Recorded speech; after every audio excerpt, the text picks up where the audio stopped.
Hello student, I Nisha Pasha Salvi, your biology mentor. तो बच्चों, आज हम बात करने वाले हैं C4 प्लांट, कैम प्लांट, साथ ही C2 साइकिल की। ये C2 साइकिल भी हमारे पास होता है जिसमें हम फोटो रेस्पिरेशन की बात करते हैं, और साथ ही साथ हम देखेंगे ऐसे कौन कौन से लिमिटिंग फैक्टर्स हैं जो फोटोसिंथेसिस को अफेक्ट करते हैं। इससे प्रीवियस वीडियो में हमने बात करी C3 साइकिल क्या होता है, कैसी रिएक्शन होती है, कितना ATP यूज होता है, कितना NADPH यूज होता है। Is that clear? तो चलिए फटाफट से C4 प्लांट स्टार्ट करते हैं। C4 प्लांट स्टार्ट करने से पहले हमें कुछ चीजें जो जान लेनी है वो समझेंगे, राइट? देखो बच्चों, C3 साइकिल और C4 जो प्लांट है, ठीक है, C3 हमने ये बोला था क्योंकि जो फर्स्ट स्टेबल कंपाउंड था वो 3 कार्बन PGA था, ठीक है। और C4 क्यों बोलते हैं, वैसे अभी मैं बता देती हूँ। यहाँ पर एक जो कंपाउंड बनता है first stable compound ऑक्जेलो acetic acid, वो 4 कार्बन कंपाउंड होता है, इसलिए हम इसको C4 साइकिल बोलते हैं या C4 प्लांट बोलते हैं। अभी सिर्फ ये जान लो। अभी हमने ये देखना है कि C4 प्लांट की ऐसी क्या क्या खासियत है। C3 प्लांट जो होता है बच्चों, इसके अंदर होती है एक फोटो रेस्पिरेशन की अभिक्रिया।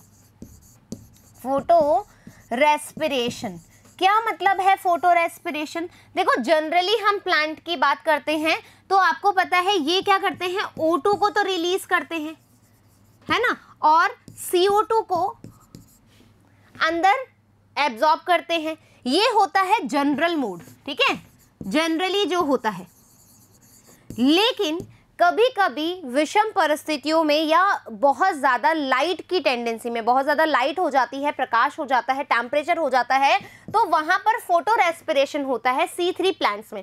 क्या होता है, इस दौरान जो CO2 है बच्चों, ये तो बाहर रिलीज की जाती है और O2 जो है वो अंदर ग्रहण की जाती है। तो इससे क्या हो जाएगा, फोटो रेस्पिरेशन जब होगा तो उस दौरान क्या हो जाएगा, सेल के अंदर O2 का कंसंट्रेशन ज्यादा हो जाएगा, हाँ या ना? O2 का कंसंट्रेशन ज्यादा हो जाएगा और CO2 कम रहेगी।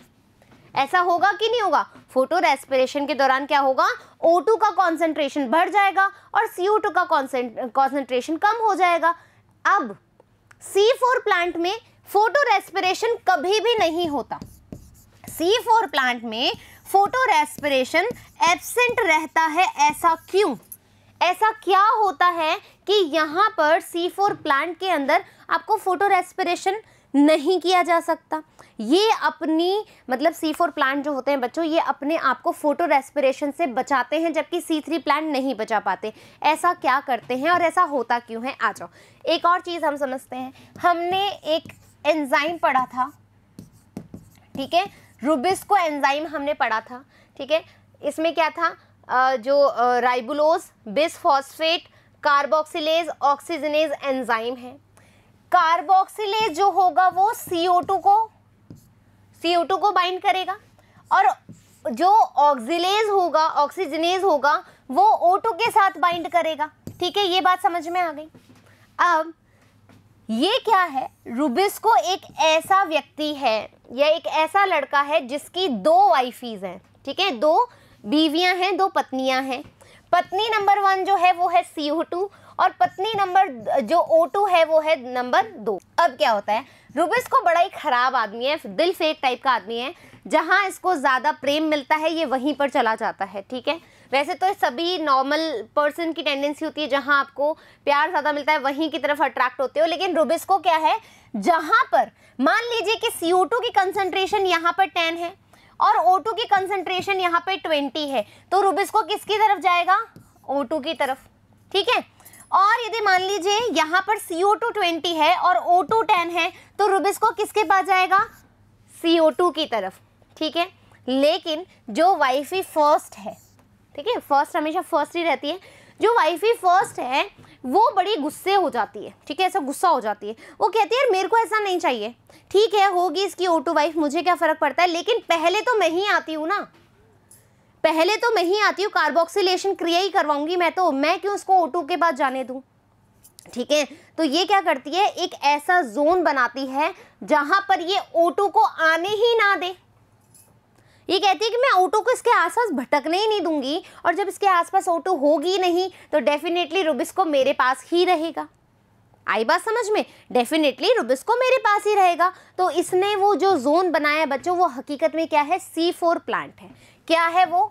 C4 प्लांट है। अब आ जाओ C4 प्लांट में हम क्या क्या चीजें देखते हैं। ये कहानी समझ में आ गई? फोटो रेस्पिरेशन छोटा सा समझ में आ गया। हालांकि हम पूरा अभी मेथड देखेंगे होता क्या है फोटो रेस्पिरेशन, लेकिन अभी हमें C4 प्लांट में इसकी क्यों जरूरत पड़ती है या क्यों C4 प्लांट में फोटो रेस्पिरेशन नहीं होता वो हमें देखना है। ठीक है, ये कहानी समझ में आ गई। अब आ जाओ हमें फोटो रेस्पिरेशन C4 प्लांट में हकीकत में होता क्या है।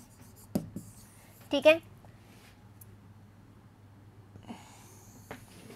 ये क्या है? हमारी लीफ है। किसकी लीफ है? C4 प्लांट की लीफ है। C4 प्लांट में बच्चों, ठीक है, C4 प्लांट की बात करें तो उसके पास दो तरह की सेल्स प्रेजेंट होती हैं। एक प्रेजेंट होती है मीजोफिल, जो नॉर्मली C3 साइकिल के पास भी है मीजोफिल, और साथ ही साथ एक और इसके पास सेल्स होती है जिसको हम कहते हैं बंडल शीथ।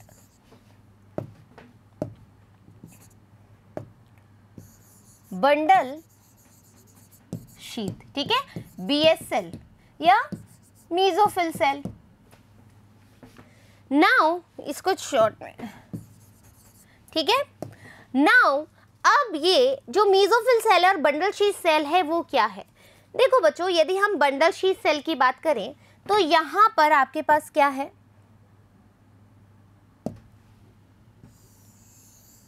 राइट, ये है हमारा फ्लोएम, ठीक है, ये है हमारा फ्लोएम, और इसके चारों तरफ ऐसी सेल्स हैं जिसको हम बंडल शीथ कहते हैं। ऐसी सेल्स है यूं इस तरीके से फ्लावर अरेंजमेंट में, लाइक ऐसे। बहुत टफ होती है इसकी जो आउटर मेम्ब्रेन होती है, ये थोड़ी सी थिक होती है, ठीक है, ये थिक है, ये लो, ठीक है, ये थिक होती है। कर लिया हमने। ये क्या हो गई इसकी? ये हो गई इसकी बंडल शीथ। बंडल शीथ, और बंडल शीथ के अंदर, ठीक है, बंडल शीथ में हम बात करें तो इसकी जो ये मेम्ब्रेन है ये क्या होती है? थिक होती है। अब एक और बात जो इम्पोर्टेंट है, बंडल शीथ जो है बच्चों वो इम्परमिएबल है, ठीक है, इम्परमिएबल है। इम्परमिएबल है किसके लिए? गैसेस के लिए, ठीक है। ये बोलती है, बंडल शीथ बोलती है कि मुझे कोई सी भी गैसेस मेरे अंदर नहीं चाहिए। तो बंडल शीथ में ना तो CO2 जा सकती है और ना ही O2 जा सकती है। ये बात तो कंफर्म हो गई। C4 प्लांट के अंदर जो बंडल शीथ होती है उसमें कोई भी गैस एंटर नहीं कर सकती, चाहे वो CO2 हो चाहे वो O2 हो। ये बात समझ में आ गई। इम्परमिएबल होती है, क्यों? क्योंकि इसकी ये बहुत ज़्यादा थिक होती है। ये बात समझ में आ गई। डन, यहाँ तक समझ में आ गया। और ये जो अपीयरेंस है, बंडल शीथ का जो अरेंजमेंट है फ्लोएम के आसपास, इसको हम कहते हैं क्रेंज अनॉटमी। क्या बोलते हैं? क्रेंज अनॉटमी, राइट। इसका जो अरेंजमेंट है इसको हम बोलते हैं क्रेंज अनॉटमी। आपको पता है हकीकत में क्रेंज होता क्या है? ठीक है, आपने देखा होगा क्रिश्चियन कम्युनिटी के अंदर जब कोई एक्सपायर हो जाता है तो उसकी डेड बॉडी पे एक राउंड राउंड एक फ्लावर का हम एक रिंग रखते हैं, उसको हम क्रेंज बोलते हैं। क्या बोलते हैं? क्रेंज बोलते हैं। इसीलिए इस अनॉटमी को भी हम क्या बोलते हैं? ये इसके अपीयरेंस को भी हम बोलते हैं क्रेंज अनॉटमी। ये बात समझ में आ गई। बंडल शीथ के बारे में ये चीज़ें समझ में आ गई। अब हकीकत में क्या रिएक्शन होती है?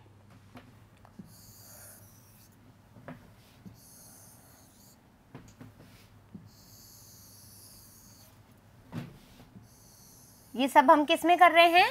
C4 प्लांट के अंदर, राइट।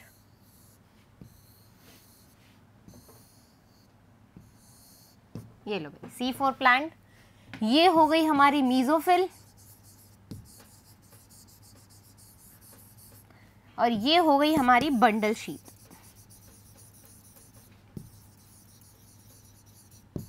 चलो ठीक है, आ जाओ। अब देखो, आपको पता है बंडल शीट में ना तो, इधर लिख देती हो ना, बंडल शीट में ना तो O2 जा सकती है ना ही CO2 जा सकती है। तो अब क्या होगा, कैसे हमारा C3 साइकिल चलेगा, कैसे हमारी फोटो रेस्पिरेशन से C4 प्लांट को बचाया जा सकता है। देखो, मैंने आपको बताया कि जो CO2 है वो बहुत ही ज़्यादा इंटेलिजेंट है। उसने एक ऐसा जोन बनाया जहाँ पर O2 आ भी गई तो भी कोई मतलब नहीं है, ठीक है। O2 आ भी गई तो भी मतलब नहीं है। क्या होगा, क्या होगा, देखो मीजोफिल सेल में है, मीजोफिल में O2 भी जा सकती है और मीजोफिल में CO2 भी जा सकती है। ये तो हमने पढ़ा है ना, C3 साइकिल में मीजोफिल सेल में हुई थी, वहां पर दोनों गैसेस जा सकती है। तो क्या हुआ, अब यहां पर एक हमारे पास एक मॉलिक्यूल है जिसका नाम है पैप, ठीक है। पैप का मतलब है फॉस्फोइनोल पाइरूवेट। क्या है, पैप मीन्स, यहां लिख देती हूं, पैप का मतलब है फॉस्फोइनोल पाइरूवेट, पाइरूवेट, राइट। जो पैप है बच्चों, ये क्या है, प्राइमरी एक्सेप्टर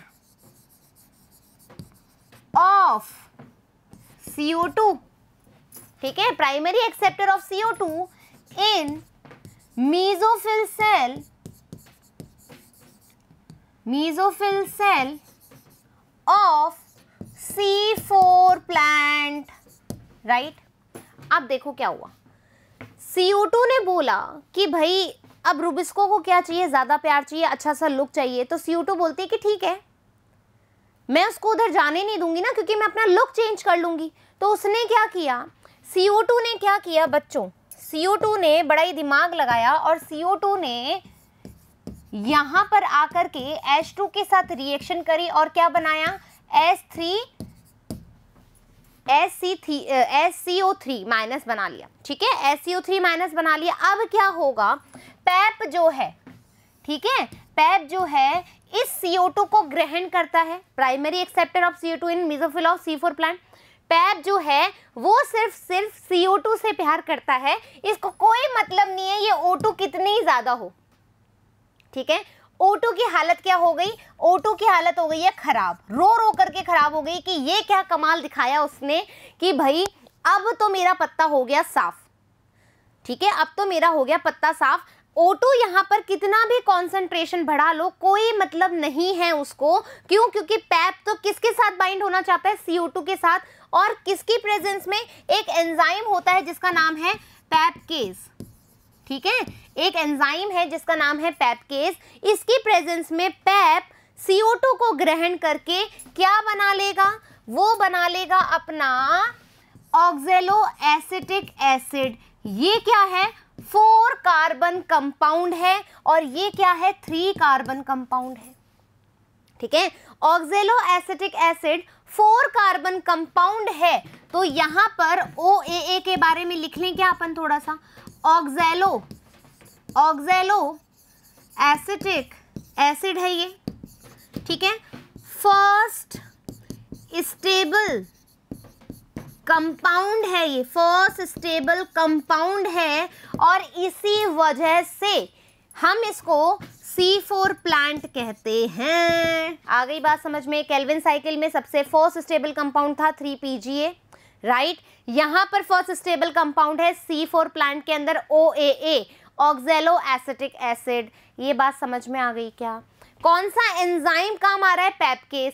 केल्विन साइकिल में कौन सा काम आ रहा था, रुबिस्को। ये बात समझ में आ रही है, ठीक है।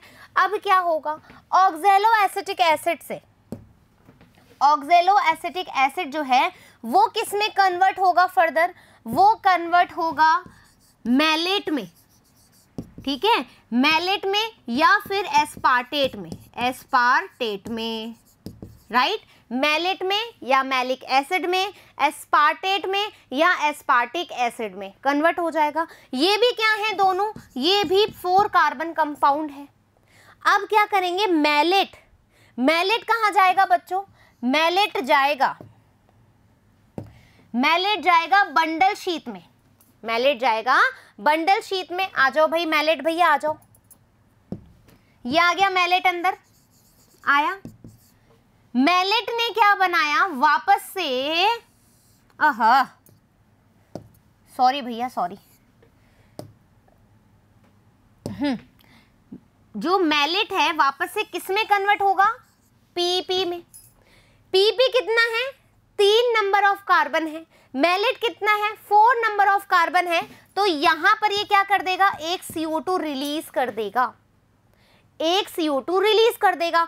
अब क्या हो गया, यहां पर बंडल शीट में CO2 आ गई, यहां से नहीं आई, CO2 ने अपना रूप चेंज किया और बंडल शीट में आ गई।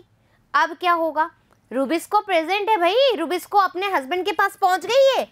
यहां पर क्या रिएक्शंस होंगी, यहां पर RuBP है, ये बनाएगा PGA, हाँ या ना, किसकी प्रेजेंस में बच्चों, इसके हस्बैंड की प्रेजेंस में, यानी कि रुबिस्को की प्रेजेंस में। CO2 है, O2 है ही नहीं, तो अब ये किसके साथ बाइंड होगा, CO2 के साथ बाइंड होगा, RuBP से 3PGA बनेगा, वापस से हमारे पास क्या आ जाएगा, क्या आ जाएगा, हमारे पास आएगा रिडक्शन, ठीक है, हमारे पास आ जाएगा रीजनरेशन। तो यानी कि क्या चल गया, C3 साइकिल चल गया, है ना क्लेवर, है ना मजेदार बात, कि भैया अपने मतलब अपने प्यार की चाहत में उसने अपने आप को इतना चेंज किया कि O2 का पत्ता ही साफ कर दिया। यही रीजन है C4 प्लांट के अंदर फोटो रेस्पिरेशन नहीं होता है।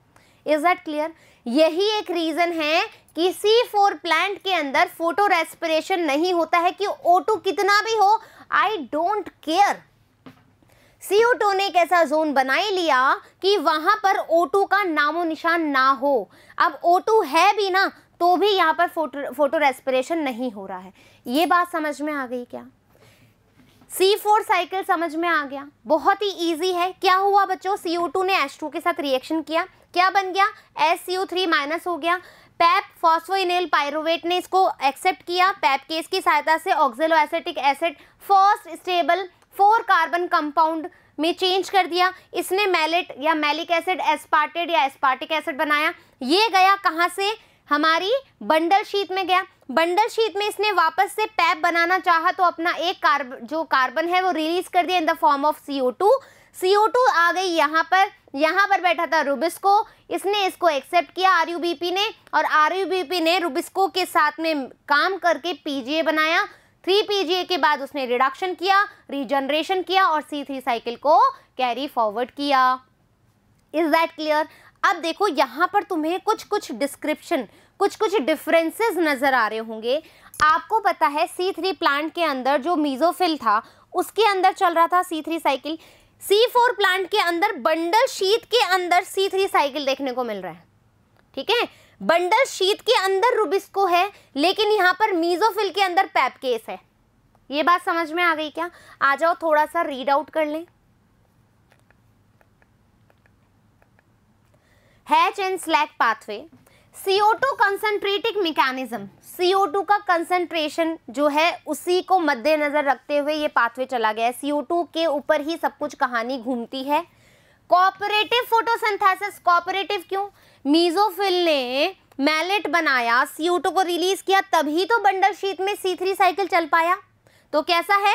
कोऑपरेटिव फोटोसिंथेसिस है। डाइकार्बोक्सिलिक एसिड साइकिल है, DCA साइकिल है और C4 साइकिल है। डन, चले।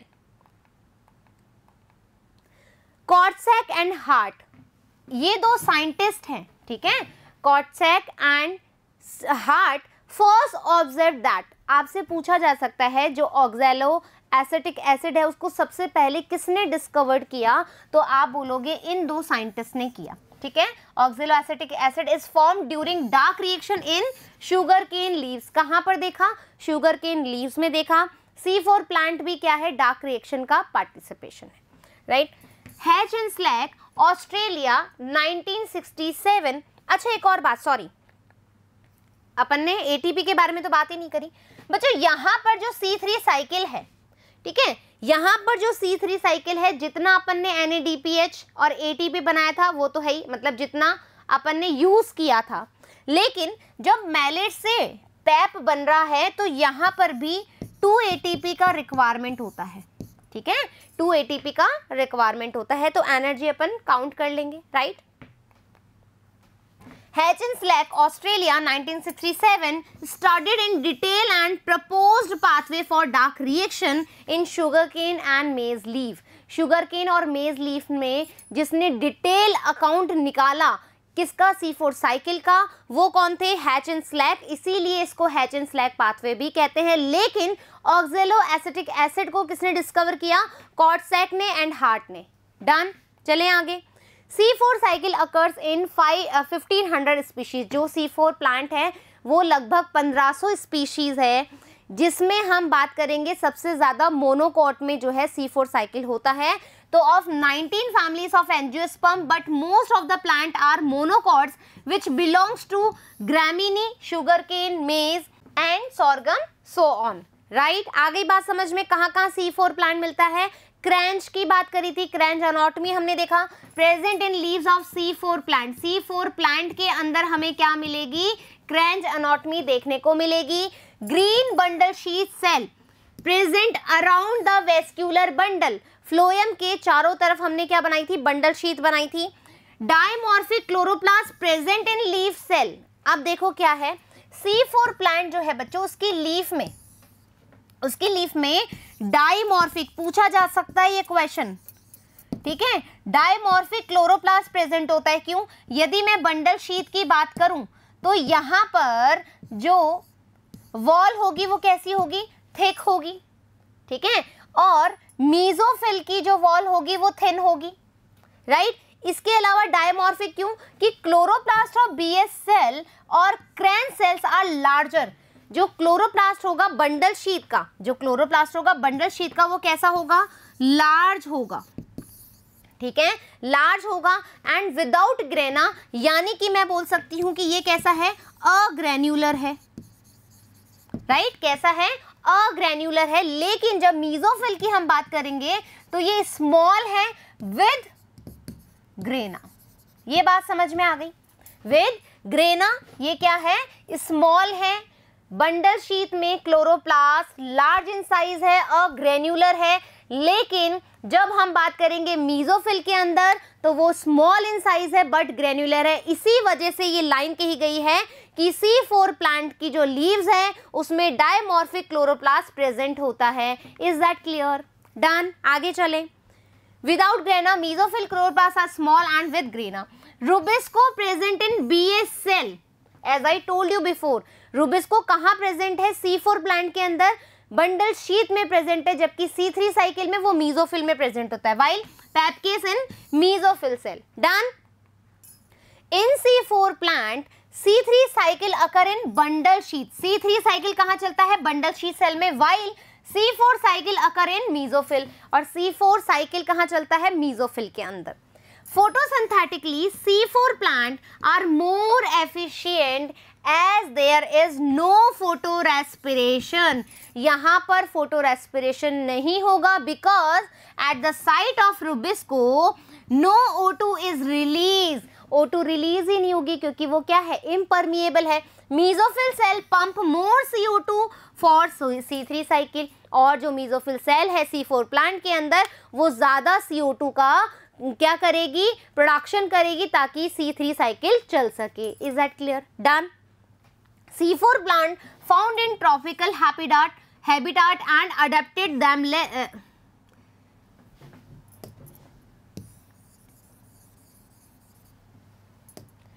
C4 plant found in tropical habitats and adapted themselves with high temperature. High temperature में वो अपने आप को, क्यों, क्योंकि देखो मैंने क्या कहा था, लाइट की प्रेजेंस में बहुत ज़्यादा टेम्परेचर होगा तो C3 प्लांट क्या करेंगे, फोटो रेस्पिरेशन करना स्टार्ट कर देंगे। बट C4 प्लांट क्या करते हैं, ये हाई टेम्परेचर भी होगा तो भी इनमें फोटो रेस्पिरेशन नहीं होगा। Low water availability and intense light. Primary CO2 acceptor in C4 plant is PEP, phosphoenol pyruvate. ये कैसा कंपाउंड है, 3 कार्बन कंपाउंड है। सारी चीजें हमने देख ली। First carboxylation in C4 cycle occurs by PEPcase. ये पूछा जा सकता है। C3 में जो कार्बोक्सिलेशन होता है वो रुबिस्को के द्वारा होता है, बट C4 प्लांट में फर्स्ट कार्बोक्सिलेशन किसके द्वारा होगा? पैपकेस के द्वारा होगा in mesophyll cell. In mesophyll cell, while second carboxylation or final CO2 fixation by C3 cycle occurs in bundle sheath cell, जो मैलेट से पैप वापस से पैप बनाएगा तो एक CO2 जाएगा, वो कौन यूज कर लेगा? रुबिस्को कार्बोक्सिलेशन कर लेगा। Done. 12 NADPH2 and 30 ATP needed for production of 1 hexose in C4 plant. ये सारी की सारी अभी हमने बात करी थी। 2 ATP रिक्वायरमेंट है, वहां पर अपन ने बोला था कैलकुलेट कर लेंगे। डन। पायरुवेट फॉस्फेट डाइकाइनेज PPD के ATP in AMP is a temperature sensitive enzyme of C4 and CAM plant. Due to this C4 plant better photosynthesis at high temperature। यहाँ पर क्या है इंपॉर्टेंट बात, ठीक है। फर्स्ट आपने एक लाइन पढ़ी थी, देखो, जिसके बारे में हमने बात नहीं करी थी, मैं उसको इससे रिलेट करना चाहूंगी ताकि चीजें और क्लियर हो जाए। हमने यहाँ बोला था डाई कार्बोक्सिलिक एसिड साइकिल, ठीक है, DCA साइकिल। यहां पर क्या हो रहा है बच्चों? पायरुवेट फॉस्फेट डाइकाइनेसिस, ठीक है, PPD के क्या करेगा? ATP को AMP में कन्वर्ट कर देगा, ठीक है। क्या करेगा? ATP को ADP में कन्वर्ट कर देगा। ATP को AMP में कन्वर्ट कर देगा, ठीक है। ये क्या होता है? AMP ये टेम्परेचर सेंसिटिव एंजाइम है और यही रीजन है कि हाई टेम्परेचर में भी जो C4 प्लांट है उसमें फोटो रेस्पिरेशन नहीं होता है, वो अफेक्ट नहीं होता है। Is that clear? कहानी समझ में आ गई? आगे चलें। Special feature of C4 plant, क्या क्या फीचर्स हैं C4 प्लांट के? C4 plant are more efficient plant at present CO2 concentration. CO2 concentration में ये बहुत अच्छा काम करेंगे। Present level of atmospheric CO2 is generally not limiting factor for C4 plant. जब हम लिमिटिंग फैक्टर पढ़ेंगे आज लास्ट में तो आपको पता लगेगा कि C3 प्लांट के लिए लिमिटिंग फैक्टर है, बट C4 प्लांट क्या है? हाई टेम्परेचर पे भी अच्छा वर्क कर लेते हैं। अब ये चीज़ हमने देख ली कैसे हुआ कि SCO3 यहाँ पर फॉस्फोइनोल पायरुवेट इसने क्या किया? फिक्स किया C4 एसिड के अंदर। C4 एसिड यानी कि मैलिक एसिड, मैलेट वो क्या करता है? डी कार्बोक्सिलेशन करता है, CO2 निकालता है, C3 एसिड बनाएगा, ठीक है। क्या हो जाएगा? ये फिक्सेशन बाय केल्विन साइकिल, वापस से जो C4 एसिड है वो रीजनरेट करेगा और फॉस्फोइनोल पायरुवेट बनाएगा। Is that clear? ये समझ में नहीं आए तो आपको जो मैंने समझाया वो भी ड्रॉ कर सकते हो, कोई इशू नहीं है। अब हम देखेंगे differences between C3 plant and C4 plant. Cell type in which the Calvin cycle take place. कौन सा सेल टाइप है जो केल्विन साइकिल में यूटिलाइज होता है? तो आपको पता है C3 प्लांट में केल्विन साइकिल मेसोफिल में होता है, लेकिन C4 प्लांट में वो कहाँ होता है? बंडल शीथ में, ठीक है, अभी जस्ट पढ़ा हमने। Cell type in which the initial carboxylation reaction occur. Carboxylation पहले कहाँ पर हुई? C4 में और C3 में। तो C3 में तो सीधी सी बात है मेसोफिल में ही होगी, लेकिन यहाँ पर भी मेसोफिल में हुई। कैसे मैम? क्योंकि हमने क्या देखा? पैप ने कार्बोक्सिलेशन किया है ना, इन द प्रेजेंस ऑफ पैपकेस। पैपकेस के द्वारा ही तो कार्बोक्सिलेशन हुआ, तभी तो हमारे को ऑक्जेलो एसिटिक एसिड मिला। कहाँ हुई थी वो रिएक्शन? मेसोफिल में। Done. How many cell type does the leaf have that fix CO2? कितना क्या सेल टाइप है? 1 इसमें आएगा, C3 प्लांट में 2। अब क्या मतलब है? 2 का मतलब है बंडल शीथ एंड मेसोफिल। सीधी सी बात है ना, जो हमारा फिक्स करेगा CO2 वो कहाँ पर होगा? यहाँ पर तो 2 होगा ना, क्योंकि मेसोफिल में भी हुआ, फिर उसके बाद में बंडल शीथ में हुआ, लेकिन यहाँ पर तो सिर्फ और सिर्फ किस में हुआ? मेसोफिल में हुआ। Is that clear? आगे चले। Which is the primary CO2 acceptor. अब कौन सा जो है प्राइमरी एक्सेप्टर है? तो C3 प्लांट में RUBP है, यहाँ पर पैप है। Done. Number of carbon in the primary CO2 acceptor, कितने नंबर ऑफ कार्बन प्रेजेंट है, तो देखो RuBp है तो हमने क्या बोला था, ये 5 कार्बन वाला है। पैप कितना है, 3 कार्बन वाला है। Done. Which is the primary CO2 fixation product, कौन सा कार्बन का फिक्स करने पर प्रोडक्ट आया, तो यहाँ पर जो स्टेबल कंपाउंड था वो था PGA और यहाँ पर था oxalo acetic acid. Done. Number of carbons in the primary CO2 fixation product, कितना नंबर ऑफ कार्बन था, यहाँ पर 3 था, यहाँ पर 4 था। सेम बात है, PGA कितने नंबर ऑफ कार्बन प्रेजेंट होते हैं, 3। ऑक्सैलो एसिटिक एसिड में कितने नंबर ऑफ कार्बन प्रेजेंट होते हैं, 4। डन। अब क्या होता है, एक बार एनर्जी वाला और देख लो, हो सकता है किसी बच्चे को कंफ्यूजन हो। देखो केल्विन साइकिल के अंदर हमने क्या बोला था, 1 टर्न में, ठीक है, 1 टर्न में हमने बोला था कि मैम हमारे पास 2 ATP, ठीक है, फिर 1 ATP, यानी कि कितना हो गया, 2 और 1 3, 3 को हमने 6 से मल्टीप्लाई किया था तो 18 हमारे पास ATP यूज आए थे। और NADPH,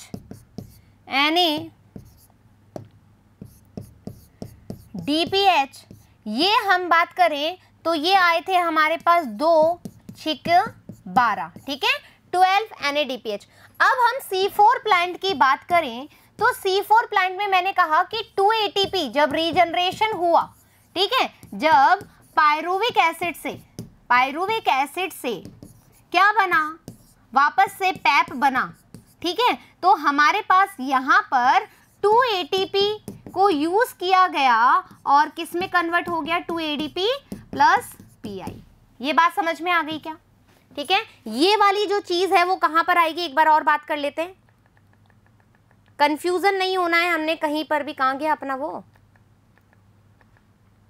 हाँ, यहां पर मैलेट से अपने पास आएगा पायरुविक एसिड, ठीक है, ये 3 कार्बन कंपाउंड है और फिर यहां से पैप बनेगा, 2 ATP हमने यूज की। ये बात समझ में आ गई यहां पर। तो अब यहां पर कितना हो गया, 2 ATP। तो हम बात कर ले केल्विन साइकिल में क्या हो रहा था, जब हम 1 ग्लूकोज मॉलिक्यूल बना रहे थे तो 18 हमारे पास ये काम आ रहा था। अब आपको पता है 2 आए हैं किसमें, 1 टर्न में, तो 6 टर्न में कितने आएंगे, 2 गुणा 6, 2 गुणा 6 12 हो गए। 12 ATP हमारे पास यहां यूज आए और 18 हमारे पास यहां यूज आए, तो कितना हो गया टोटल C4 प्लांट के लिए 18 प्लस 12 कितना हो गया, 8 और 2 10, 1 2 3, 30 ATP।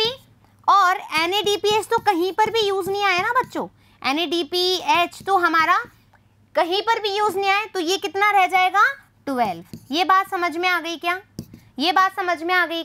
तो आपने देखा है ये वाली लाइन अपनी, क्लियर कर लेते हैं वापस से, कोई दिक्कत नहीं है। 12 NADPH2 and 30 ATP needed for production of 1 hexose.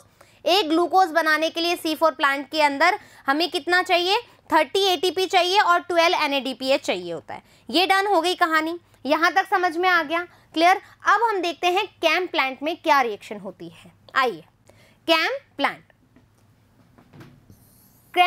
जो है उसको हम कहते हैं क्रेसुलेशन एसिड, ठीक है। क्रेसुलेशन एसिड मेटाबॉलिज्म या dark CO2 fixation, dark acidification, diurnal acid cycle, इसके अलग अलग नाम हैं जो आपको पता होना चाहिए।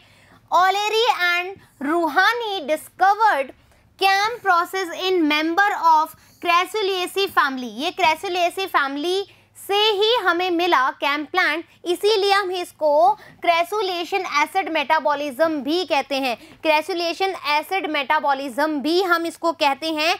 सक्यूलेंट, ठीक है, सक्यूलेंट जीरोफिटिक प्लांट के अंदर देखा जाता है। देखो जीरोफिटिक प्लांट में क्या होता है, जीरोफिटिक प्लांट है तो ये क्या चाहते हैं बच्चों, देखो बहुत ज्यादा टेम्परेचर होता है तो ये कहते हैं कि देखो कुछ भी हो हम अपना वाटर जो है वो लूज नहीं कर सकते, हम अपना वाटर वेस्ट नहीं कर सकते, क्योंकि हमारे पास ऑलरेडी इतना सा तो वाटर होता है, वो भी हम वेस्ट कर दें, ठीक है। तो ये क्या करते हैं बच्चों, ये करते हैं डे में, ठीक है, डे टाइम के अंदर ये कर लेते हैं अपने स्टोमेटा को क्लोज, ठीक है, डे में ये अपने स्टोमेटा को कर लेते हैं बंद, बंद कर लिया स्टोमेटा को। स्टोमेटा को क्लोज करने से क्या होगा, प्रॉब्लम होगी, क्या प्रॉब्लम होगी, आ जाओ, ठीक है, ये लीफ है, क्लोरोप्लास्ट है, ठीक है, ये स्टोमेटा इन्होंने क्लोज कर लिए। अब क्या होगा, तुम्हें पता है सूर्य की रोशनी में C3 साइकिल चलेगा ही चलेगा, ठीक है, C4 साइकिल चलेगा ही चलेगा। क्या होगा, यहां पर पैप है, ठीक है, पैप में CO2 चाहिए, राइट, क्या बनेगा, ऑक्जेलो एसिटिक एसिड, ऑक्जेलो एसिटिक एसिड से हमको क्या मिलेगा, मैलेट, मैलेट से हमें क्या मिलेगा, पायरुविक एसिड, ठीक है, पायरुविक एसिड, और पायरुविक एसिड से वापस से पैप, और यहाँ पर एक तरफ क्या चलेगा, ये CO2 छोड़ेगा, ठीक है, तो इससे हमें क्या मिलेगा, केल्विन साइकिल, यहाँ लिख दूँ C3 साइकिल, ठीक है। अब देखो यहाँ पर स्टोमेटा क्लोज करोगे तो डेफिनेटली जो H2O है वो तो बाहर नहीं जाएगा, ठीक है, लेकिन जो यहाँ से CO2 आ रही थी वो भी तो नहीं आएगी, वो भी तो नहीं आएगी। तो इस केस में ये साइकिल कैसे चलेंगे, इस केस में ये साइकिल कैसे चलेंगे, तो दिन में तो ये साइकिल की क्या हो गई, कुछ भी काम नहीं हो रहा। अब क्या करते हैं, ये खुद को बचाना भी तो चाहेंगे भाई, खाना तो बनाएंगे, खाना नहीं बनाएंगे तो कैसे काम चलेगा, हाँ है ना। तो इन्होंने क्या किया बच्चों, ये कैसा टाइम था, ये दिन के समय जो हो रहा था, ठीक है, डे टाइम में जो काम चल रहा था ये वो हो रहा था। अब देखो रात में ये क्या करते हैं, ठीक है, एट नाइट, नाइट में क्या करेंगे, ये लो लीफ, ठीक है, ये इनके स्टोमेटा अब क्या हो जाएंगे, स्टोमेटा ओपन, दिन में बंद होते हैं स्टोमेटा और यहां पर ये ओपन हो जाएंगे। यहां पर क्या होता है, ये वैक्यूल होता है, ठीक है, वैक्यूल है,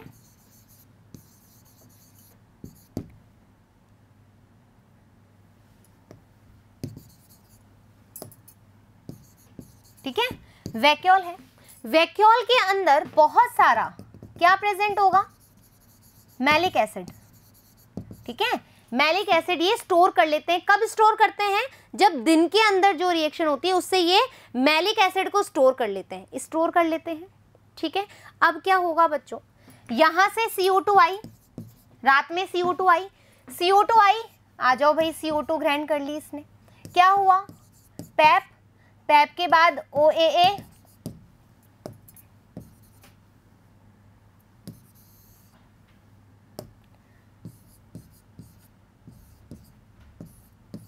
CO2 को यूज किया, OA, मैलिक एसिड, वैक्यूल से बाहर निकला, वैक्यूल से बाहर निकला, इसने बनाया पायरुविक एसिड, ठीक है, पायरुविक एसिड, पायरुविक एसिड से पैप बनाया और साइड में यहां पर CO2 लेकर के क्या करा, CO2 रिलीज किया इसने और यहां पर इसने क्या चला दिया, फर्दर C3 साइकिल चला दिया। ये बात समझ में आ गई क्या कि कैसे काम करते हैं, वापस बता देती हूँ। कैम प्लांट के अंदर ये चूंकि जीरोफिटिक कंडीशन में रहते हैं तो डेफिनेटली ये अपना वाटर लूज नहीं करना चाहते एट एनी कंडीशन, ये अपने वाटर को बचाना रखना चाहते हैं। तो ये क्या करते हैं, जब बहुत तेज सनलाइट होती है, जब सन चाचू जो होते हैं बहुत एकदम गर्म होते हैं, एकदम गुस्से में होते हैं, तो उस समय क्या करते हैं, ये अपने स्टोमेटा को क्लोज कर लेते हैं। क्यों, ताकि इनका वाटर बच जाए। लेकिन इनको समस्या ये आती है कि CO2 भी अंदर नहीं आ पाती और जब तक CO2 नहीं आएगी तो ये साइकिल नहीं चलेगा, तो दिन में ये काम करना बंद कर देते हैं। अब क्या करेंगे, इसको उपचार, उसको बचाने के लिए क्या उपाय करते हैं, ये रात में अपना स्टोमेटा ओपन करते हैं, CO2 आता है, CO2 आने से जो मैलिक एसिड अपना बचा हुआ होता है वहां से क्या करते हैं, CO2 यहाँ पर यूज किया, यहाँ पर इन्होंने स्टोर कर दिया, ये स्टोर कर लेते हैं रात में, ठीक है, रात में ये मैलिक एसिड को स्टोर कर लेते हैं, बना करके स्टोर कर लिया वैक्यूल में। फिर जब मॉर्निंग होती है, क्योंकि CO2 नहीं होती है लेकिन फोटोसिंथेसिस रिएक्शन तो करनी है, ठीक है, लेकिन फोटोसिंथेसिस रिएक्शन तो करनी है, तो क्या करेंगे, इस वैक्यूल से ये मैलिक एसिड को रिलीज करेंगे, उससे ये पैप भी बना लेंगे और उससे ये C3 साइकिल भी चला लेंगे। ये बात समझ में आ गई कि कैम कैसे काम करते हैं। आ जाओ थोड़ा सा देख लेते हैं हम। In CAM plant stomata are scotoactive type, scotoactive यानी कि रात में ओपन दिन में बंद। So initial CO2 fixation is found in night, तो जो CO2 का फिक्सेशन होगा वो नाइट में होगा, आपको बताया मैंने। But light reaction operate at day time, लेकिन जो लाइट रिएक्शन है वो कब ऑपरेट होगा, डे टाइम में होगा। Final CO2 fixation occurs in day time. और जो यहाँ पर क्या किया हमने, वापस बता देती हूँ, हमने यहाँ पर रात में CO2 को फिक्स कर लिया, लेकिन फाइनल कब किया, जब दिन में, जब डे आया और ये मैलिक एसिड को वैक्यूल से रिलीज किया, फिर इसने अपना CO2 को फाइनल फिक्स किया C3 साइकिल चलाने के लिए, फोटोसिंथेसिस करने के लिए। आ गई बात समझ में, आ गई। PEPcase induce carboxylation reaction in night. PEPcase क्या करता है, इंड्यूस करता है, क्यों, क्योंकि फर्स्ट कार्बोक्सिलेशन तो नाइट में ही हुआ था। PEP carboxylase and rubisco present in mesophyll cell, no kranz anatomy, यहाँ पर कोई भी क्रैंज एनाटॉमी नहीं देखी गई है। In CAM plant 30 ATP and 12 NADPH2 are required. Same कहानी है जो कैम प्लांट, जो C4 प्लांट में हमें मिली। क्या मिलेगा, NADPH2 हमको 12 मिलेंगे, 30 ATP मिलेंगे as assimilatory power for 1 glucose synthesis. एक ग्लूकोज को बनाने के लिए 30 ATP 12 NADPH2 आपको चाहिए। CAM plant exhibit adaptation for conserving water. Done. यहाँ पर डार्क में यानी कि हमें रात की बात हो रही है, स्टोमेटा ओपन होंगे, स्टोमेटा ओपन है, CO2 आएगी, सेम वही प्रोसेस चलेगा जो हमने करा है। वैक्यूल के अंदर, बस यहाँ पर देखोगे वैक्यूल के अंदर मैलिक एसिड क्या हो गया, स्टोर हो गया, कब, रात के अंदर। मॉर्निंग में क्या हुआ बच्चों, जैसे ही स्टोमेटा क्लोज हो गए तो हमारे पास क्या था, वैक्यूल के अंदर मैलिक एसिड था, वैक्यूल के अंदर मैलिक एसिड था, मैलेट बना, वापस से सेम रिएक्शन चली, कोई प्रॉब्लम नहीं है। आ जाओ। Now C2 cycle and photo respiration. अब हम बात करेंगे फोटो रेस्पिरेशन क्या होता है, ठीक है। अब हम बात करेंगे कि फोटो रेस्पिरेशन की अभिक्रिया कैसी होती है। C2 cycle photo respiration glycolate metabolism भी कहते हैं इसको, ठीक है, ग्लाइकोलेट मेटाबॉलिज्म भी कहते हैं। इंपॉर्टेंट बात है, क्यों कहते हैं अभी हम बात करेंगे। द लाइट डिपेंडेंट, देखो C2 साइकिल क्यों कहते हैं पहले तो यही सुन लो, क्योंकि ग्लाइकोलेट क्या है, 2 कार्बन कंपाउंड है, ठीक है। ग्लाइकोलेट क्या है, 2 कार्बन कंपाउंड है, इसलिए हम इसको C2 साइकिल भी कहते हैं। The light dependent Uptake of O2 and release of CO2, ठीक है। क्या होगा, ज्यादा लाइट के प्रेजेंस में O2 ज्यादा हो जाएगा, तो ये O2 तो अंदर रहेगा और CO2 को बाहर रिलीज कर देंगे, इसी को तो हम फोटो रेस्पिरेशन कह रहे हैं। इन C3 फोटोसिंथेटिक सेल, इन C3 क्यों, क्योंकि C4 के अंदर तो फोटो रेस्पिरेशन नहीं होता है, it called photorespiration. Done. Decker and TO discovered photorespiration that operates during daytime in C3 plant, and Rubisco act as oxygenase at higher concentration of O2 and low CO2 concentration in C3 green cells। जो कहानी मैंने starting में बताए थे ना, कौन सी, rubisco की, कि वो किससे प्यार करता है, फर्स्ट बीवी सेकंड बीवी, ये वही वाली कहानी है। डन। चले आगे। Photo respiration is not linked with ATP generation. यहाँ पर ना तो ATP बनेगा और बनेगा भी तो वही कंज्यूम कर लिया जाएगा, इसीलिए कहते हैं यहाँ पर कोई भी एनर्जी नहीं बनी है, राइट, कोई भी एनर्जी नहीं बनी है। तो with ATP generation in place of ATP are consumed as ordinary dark respiration, it is wasteful process. Important, जो फोटो रेस्पिरेशन है ये वेस्टफुल प्रोसेस है, बट बच्चों जब अभी अपन करेंगे इसको तो आप देखोगे कि नहीं, ये भी ज़रूरी है, यदि ये ना हो तो भी दिक्कत हो सकती है। तो फोटो रेस्पिरेशन ज़रूरी है, लेकिन एनर्जी का कोई प्रोडक्शन नहीं हो रहा है, इस वजह से हम इसको कहते हैं वेस्टफुल प्रोडक्ट, ठीक है, wasteful process. It occurs in chloroplast, peroxisomes and mitochondria. Question आ चुका है नीट में ऑलरेडी कि फोटो रेस्पिरेशन किस किस में पाया जाता है, तो आप बोलोगे क्लोरोप्लास्ट, पेरोक्सिसोम, माइटोकॉन्ड्रिया। आप इसका सीक्वेंस भी याद रखेंगे, CPM, ठीक है। ये जो सीक्वेंस है बहुत इंपॉर्टेंट है, आपको पता होना चाहिए कि एक्चुअल में जो हमारा फोटो रेस्पिरेशन हो रहा है कहाँ हो रहा है, CPM सीक्वेंस वाइज हो रहा है, पहले होता है क्लोरोप्लास्ट में, फिर होता है पेरोक्सिसोम में, और फिर उसके बाद होता है माइटोकॉन्ड्रिया में, राइट। ये रिएक्शन बहुत ही इजी है, लग रहा है आपको बहुत भारी भरकम है, लेकिन रियल में कुछ भी भारी भरकम नहीं है। सबसे पहली बात देखो, हम क्या कह रहे हैं कि सेल में हमारे पास क्या ज्यादा हो गया है, O2 ज्यादा हो गया है, ठीक है। क्यों? क्योंकि जो फिक्स्ड CO2 थी वो तो क्या हो गई, रिलीज हो गई, हाँ या ना, वो तो रिलीज हो गई। तो O2 अब हमारे पास है। अब RUB जो रुबिस्को है, जब CO2 है ही नहीं तो वो किसके साथ बाइंड होगा, O2 के साथ बाइंड होगा। तो रुबिस्को जो है वो O2 के साथ बाइंड हो रहा है, O2 के साथ बाइंड हो रहा है।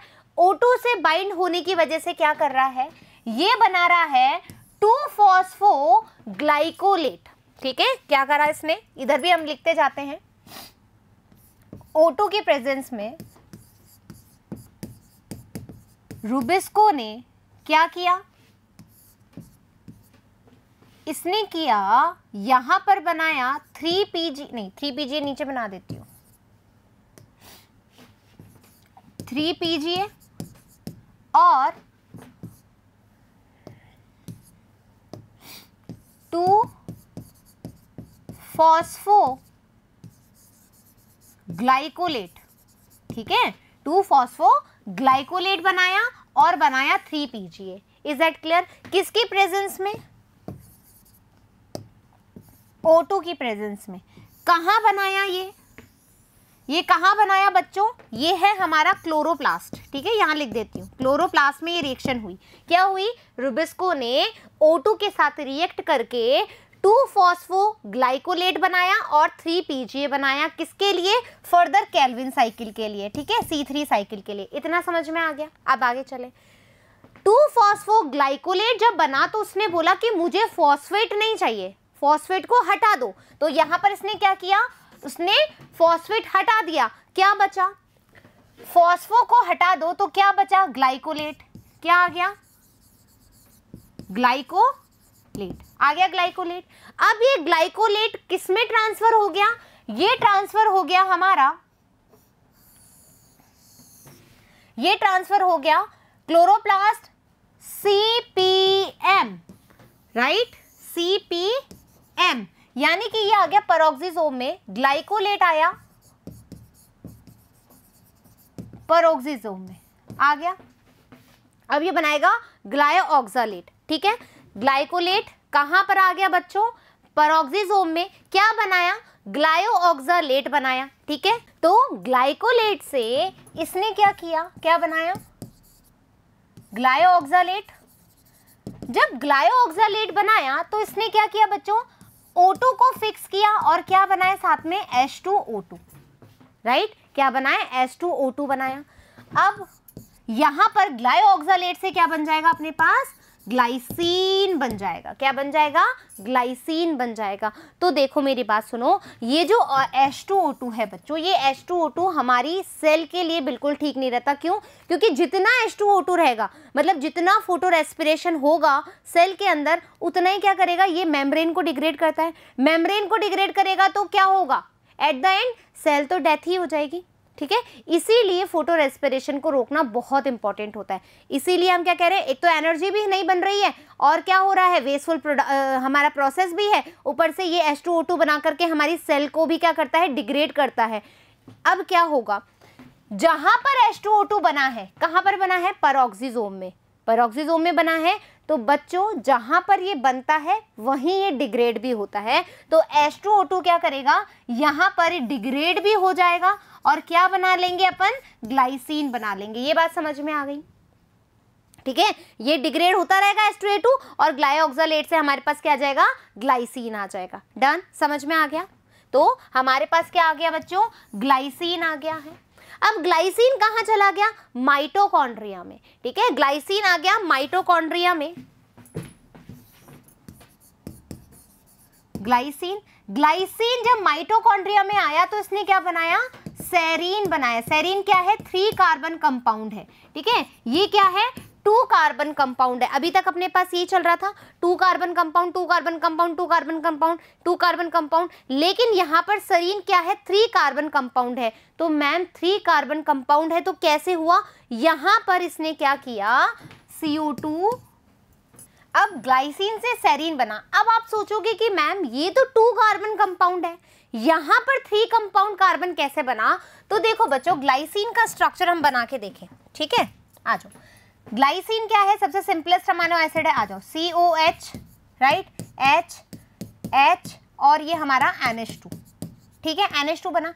आप देख रहे हो कि जब हमने सेरीन बनाया तो इसने एक कार्बन डाइऑक्साइड क्या करी? रिलीज करी, और साथ में ही एक अमीन ग्रुप भी रिलीज किया और 3 कार्बन कंपाउंड बनाया। तो यहाँ से यदि आप ग्लाइसिन को तोड़ो, 2 मॉलिक्यूल, ये ध्यान रखेंगे, 2 मॉलिक्यूल, ठीक है?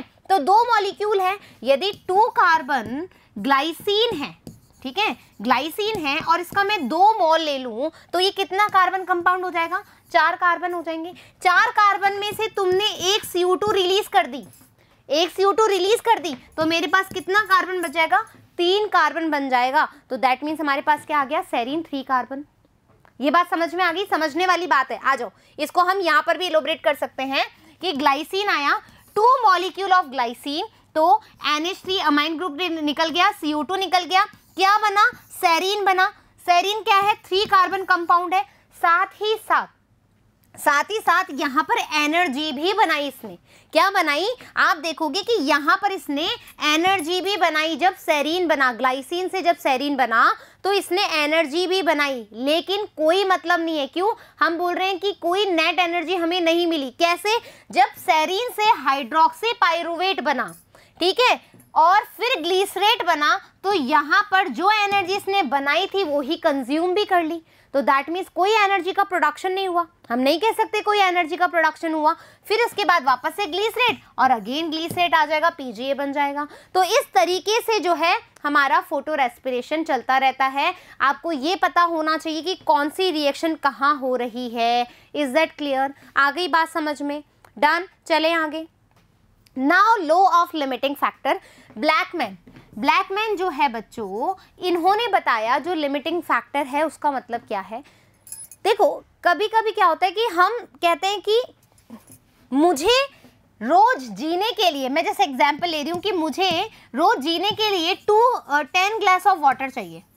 मतलब मैं पानी पीऊंगी 10 ग्लास के बिना मैं नहीं रह सकती, ठीक है? ये मेरे लिए एक मिनिमम वैल्यू है, ठीक है? ये मेरे लिए एक मिनिमम अमाउंट है कि 10 ग्लास तो मेरे लिए जरूरी है। 12 हो जाए तो कोई बात नहीं, लेकिन 10 से कम चले गए तो मैं अफेक्ट हो जाऊंगी, राइट? मेरी दिनचर्या, मेरा स्वास्थ्य अफेक्ट होगा। I am just giving an example. की मतलब क्या है कि मेरा जो दिनचर्या है, मुझे 10 ग्लास मिनिमम चाहिए पर डे में पीने के लिए। यदि 10 ग्लास से नीचे गए तो मेरी हेल्थ इश्यूज कंफर्म होंगे। 12 हो जाए तो चलेगा।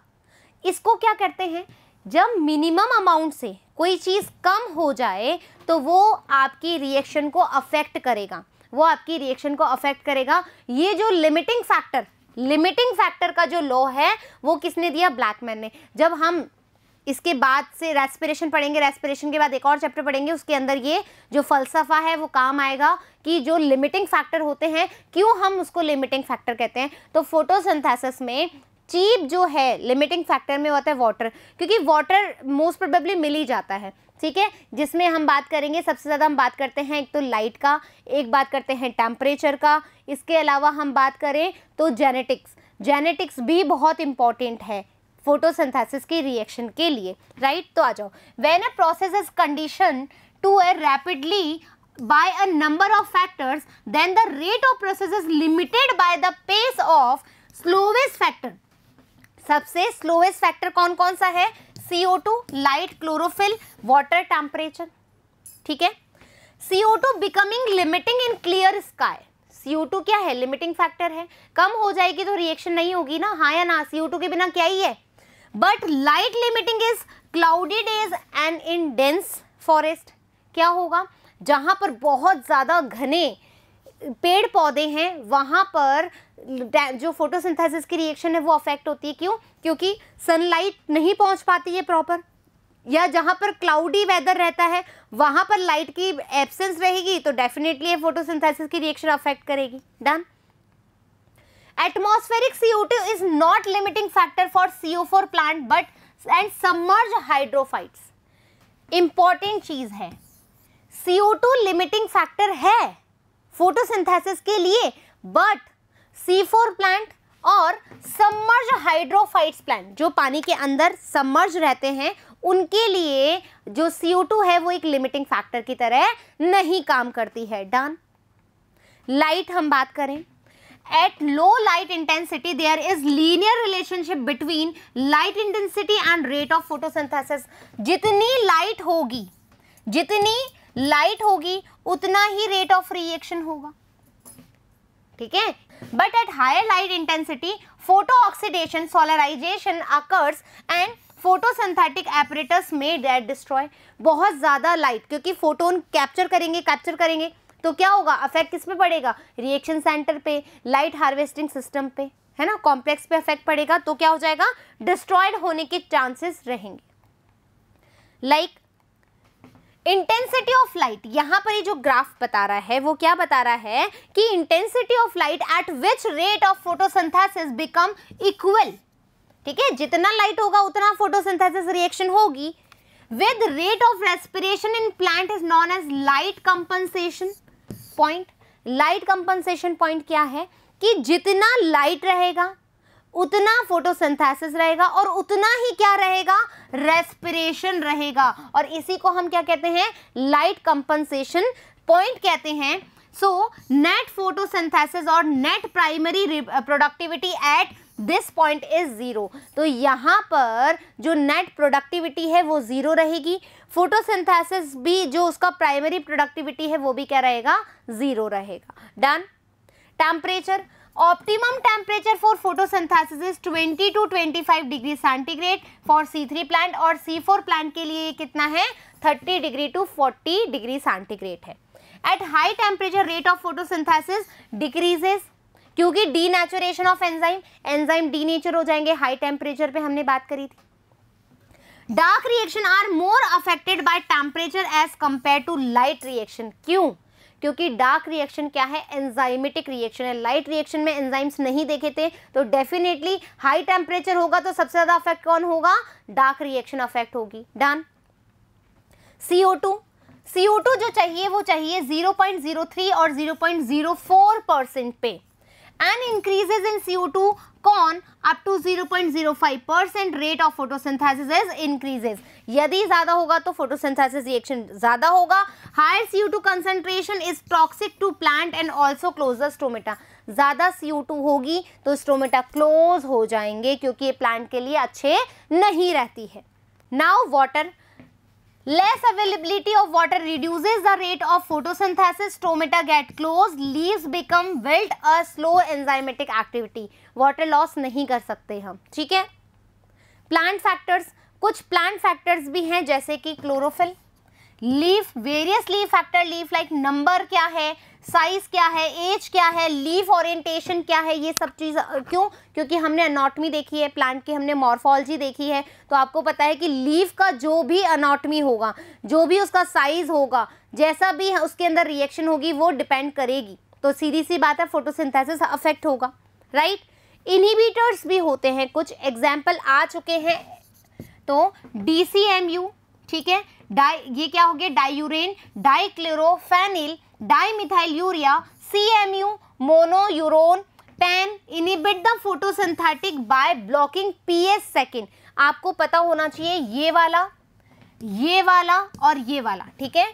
DCMU, CMU एंड पेन, ये क्या करेंगे, ये तीनों इनहिबिटर pH सेकेंड को ब्लॉक कर देंगे, और क्या होगा, जिसकी वजह से जो इलेक्ट्रॉन है, इलेक्ट्रॉन हमने बोला था ट्रांसपोर्ट होते हैं, जी स्कीम हमने पढ़ ली है, तो उसमें पता लगेगा कि जो फ्लो है वो P680 से PQ तक पहुंच ही नहीं पाता है।